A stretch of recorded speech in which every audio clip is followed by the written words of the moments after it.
প্রত্যেকে আমাকে জিজ্ঞেস করে যে ভাই ব্রেইনের ক্যাপাসিটি কিভাবে বাড়ানো যায়। ব্রেইনের ক্যাপাসিটি বাড়ানোর জন্য এই যে আমরা যে এখন আগ্রহ নিয়ে বসছি না, প্রশ্ন ধরবো তো আমি বুঝতে পারতেছি, এই যে অ্যাটেনশন দিয়েছি ব্রেইনের ক্যাপাসিটি বাড়তেছে, ব্রেইনের নিউরন গুলো অ্যাক্টিভ হয়ে যাচ্ছে, ওর বাবা ধরবে, যে কাউকে ধরতে পারে, যে খসর মসর করবে তাকে ধরবো, ও অ্যাক্টিভ, রেডি থাকতে হবে। এবং ইন্টারেস্টিং জিনিস, আমি টোটাল জীবনে যতটুকু কোরআন পড়ছি, হাদিস পড়ছি, জ্ঞানী লোকদের উপদেশ শুনছি, সমস্ত উপদেশগুলোর মূল কাজ ছিল ব্রেইনের ক্যাপাসিটি বাড়ানো। কিভাবে? আল্লাহ বলছে যে অন্যের প্রশংসা কর, নাকি গীবত করতে বলছে? প্রশংসা করলে লাভটা কি? ব্রেইনের মধ্যে দুইটা তরঙ্গ তৈরি হয়, দুইটা ঢেউ তৈরি হয়। এই দুইটা ঢেউ মনে রাখার একটা বুদ্ধি শিখাই দিচ্ছি। ইংরেজির একটা ছোট্ট অ্যাপ্রোপ্রিয়েট প্রিপোজিশন আছে না, এট, এটি, এ দিয়ে একটা তরঙ্গ আলফা ওয়েভ, কি নাম?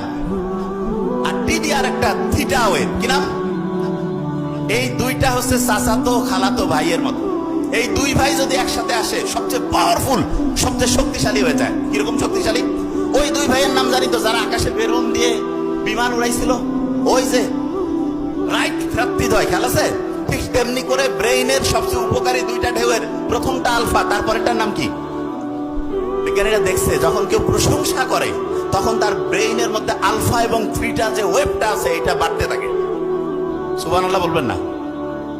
সব হবে নাকি যে প্রোগ্রামে যখন শুনবেন আল্লাহর শুকরিয়া আদায় করবেন, আল্লাহর শ্রেষ্ঠত্ব বর্ণনা করবেন, এইটা করার সাথে সাথে আবার ব্রেইনের ক্যাপাসিটি বাড়বে। আলহামদুলিল্লাহ বলবো না এবার?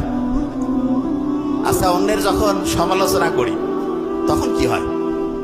তখন দেখা যায় ব্রেইনের মধ্যে হচ্ছে গ্যাঞ্জাম তৈরি হয়। গ্যাঞ্জাম মানেটা জি দিয়া না, কি দিয়া? ও বুঝেন নাই, জিতে গ্যাঞ্জাম বুঝার জন্য বলতেছি, জি দিয়ে হয় গামা ওয়েভ, কি নাম? তাহলে ব্রেইনের জন্য সবচেয়ে পচা যেটা, সেটার নাম হচ্ছে গামা ওয়েভ, কি নাম? আপনি যখন অন্যের সমালোচনা করেন, অন্যের সম্বন্ধে নেগেটিভ জিনিস একটা করেন, তখন ব্রেইনে কি আলফা হচ্ছে না থিটা না গামা?